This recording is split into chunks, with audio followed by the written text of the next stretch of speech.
let's unpack this. Imagine a company where money is, well, mysteriously vanishing right from under their nose. It's not some big, dramatic heist you see in movies. It's often much quieter, more subtle, invisible, really, until it's way too late. Today, we're doing a deep dive into something called skimming schemes. This is a type of fraud that can quietly siphon off a company's cash, crucially, before it even gets recorded anywhere official. We've got some fantastic insights for you, pulled from really solid expert material focused on detecting and preventing these hidden thefts, stuff reviewed by, certified fraud examiners. Exactly. And what's so fascinating and frankly worrying is how these schemes just fly under the radar. So our mission today is to equip you, the listener, with the knowledge to spot those red flags and also to understand the critical controls the systems businesses need to build resilience against this specific kind of fraud. We're drawing directly from a comprehensive review of common skimming methods and, importantly, their countermeasures.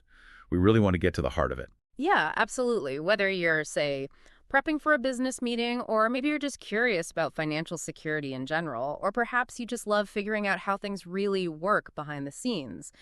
This deep dive is your shortcut to getting properly informed about what is, honestly, a surprisingly common vulnerability for businesses. We're trying to make the invisible visible. So let's nail down what we're talking about. Skimming. Fundamentally, it's theft of cash before it's ever recorded in the company's books, which immediately raises the big question, right? Yeah. How does money just vanish without leaving a trace? It's like a financial ghost. It never appears on the ledger.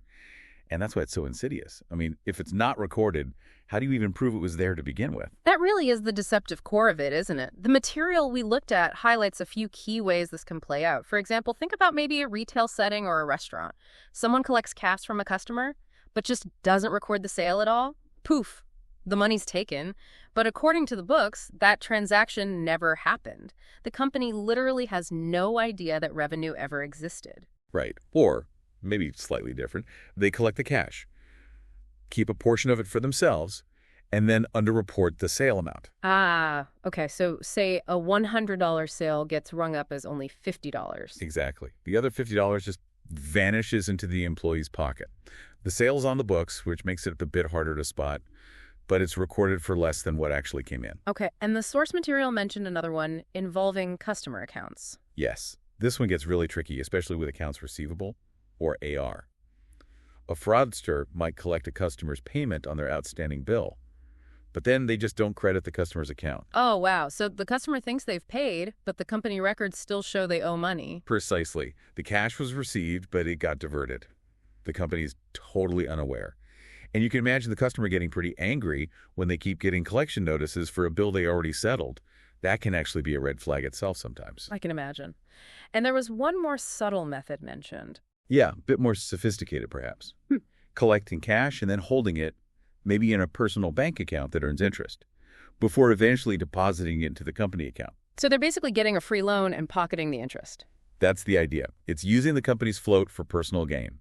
But the core challenge across all these variations is that pre-bookkeeping nature. Because the money isn't recorded properly, tracking it down after the fact is incredibly difficult, which is why prevention and really sharp detection methods are so absolutely crucial. You have to look beyond the standard reports. Right. So if the money isn't even technically there on the books, how on earth do you find it? It does feel like looking for a ghost. But the sources we reviewed, they lay out some powerful analytical tools and review processes, things designed to catch these hidden thefts. It seems to be about looking for the ripples, the anomalies, the inconsistencies that kind of whisper, hey, something's not quite right here. Exactly. Pattern recognition is key. Think about periodic analytical reviews of sales accounts. You use techniques like vertical analysis, horizontal analysis, ratio analysis, looking for discrepancies that don't make sense, like maybe your cost of goods sold seems fine, but reported sales are unexpectedly flat or declining. That's a potential indicator. And it's not just sales data, right? Inventory plays a part too. Absolutely. Reviewing inventory and receiving records is vital. You might use statistical sampling, look at trends over time, do surprise physical inventory counts, and verify shipping documents against requisitions. If inventory is shrinking without corresponding sales, well, that's a big red flag for potential skimming. Where did the product go? Okay, what about write-offs? Can those be manipulated? Definitely. You need to periodically review inventory accounts for write-offs. Excessive or unexplained write-offs could mean goods were sold off book. Same for accounts receivable. Keep a close eye on the allowance for uncollectible accounts. An unusual spike in writing off customer balances might be a way to hide skimmed payments. The payment came in, was stolen, and the account is written off to make it disappear. So it's hiding theft by making it look like a bad debt. Precisely.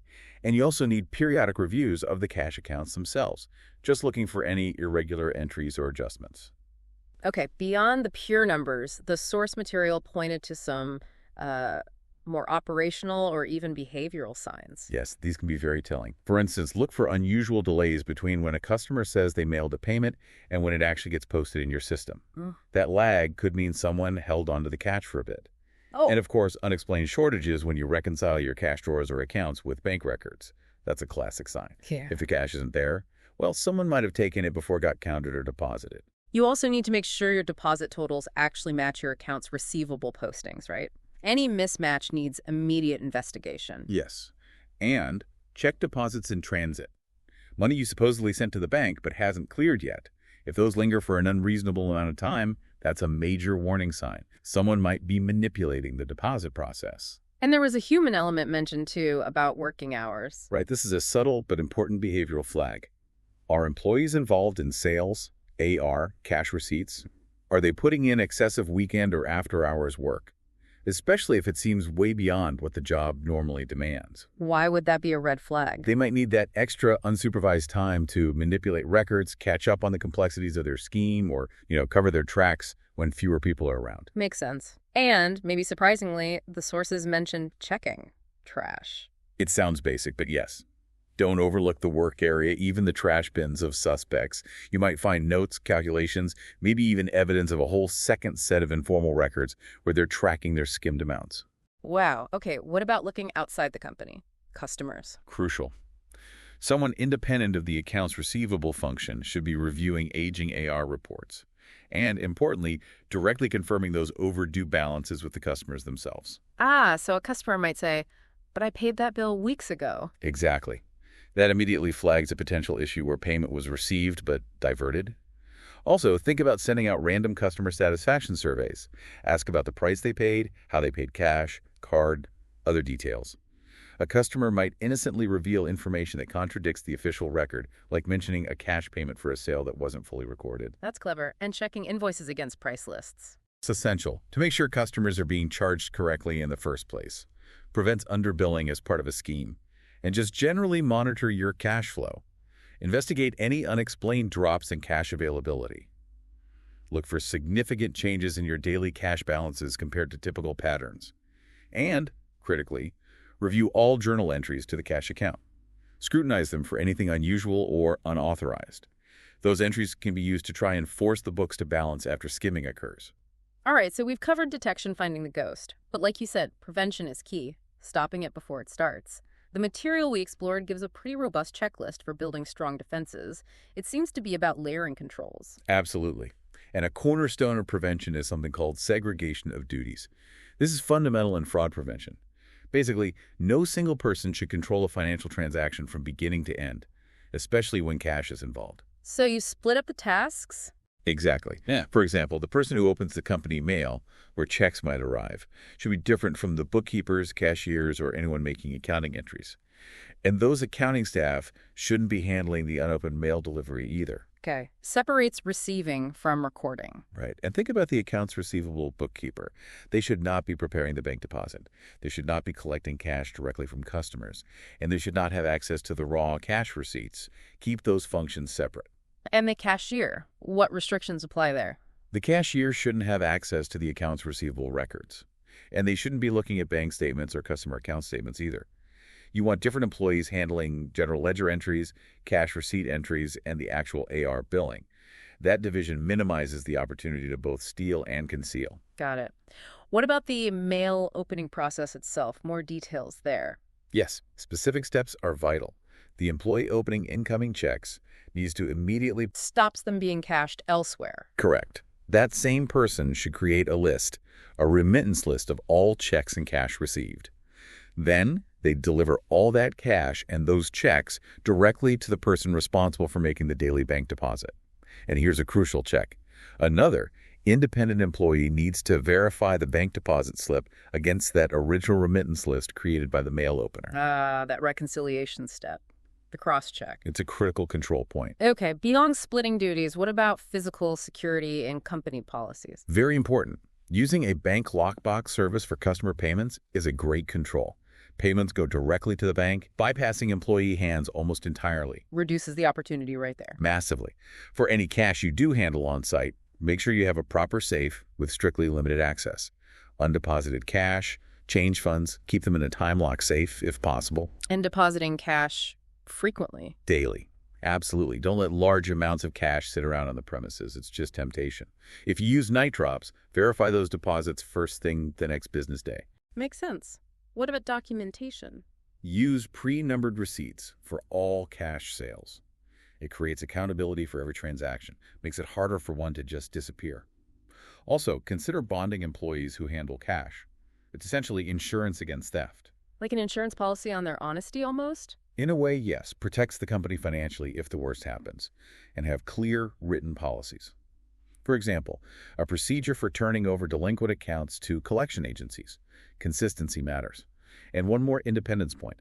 The person handling customer complaints should be separate from the cashier and AR functions. Why is that independence so important? So that if a customer complains about a payment issue, possibly related to skimming, the complaint doesn't get intercepted or covered up by the very person potentially involved. Right, ensures the complaint actually gets heard by someone impartial. Exactly. Then there's system access and management oversight. Physical access to the accounting system itself needs to be restricted. Only authorized people. Accounts receivable needs to be reconciled monthly, and management should actively review those reconciliations and investigate discrepancies.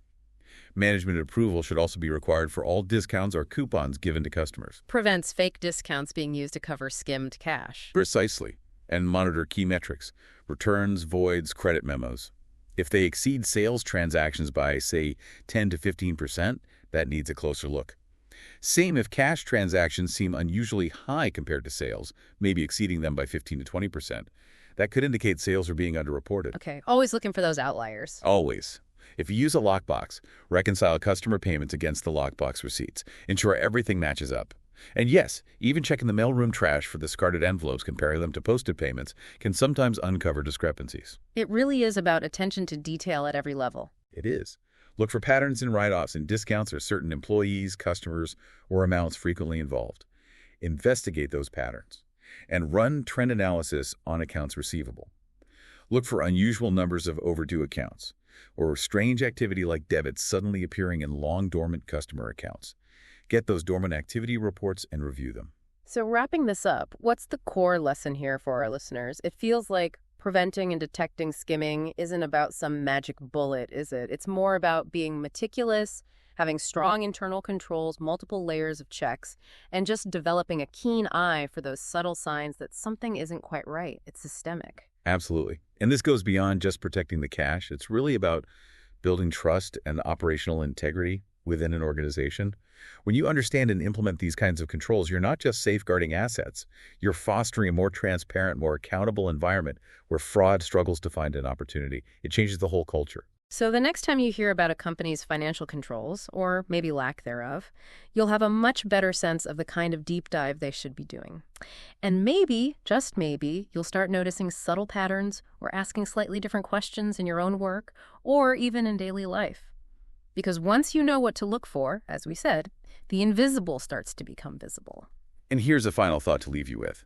How many of these detailed controls, these checks and balances we've discussed today, are genuinely in place in the organizations you interact with every single day? And what might be the unseen impact, the hidden cost, if they aren't?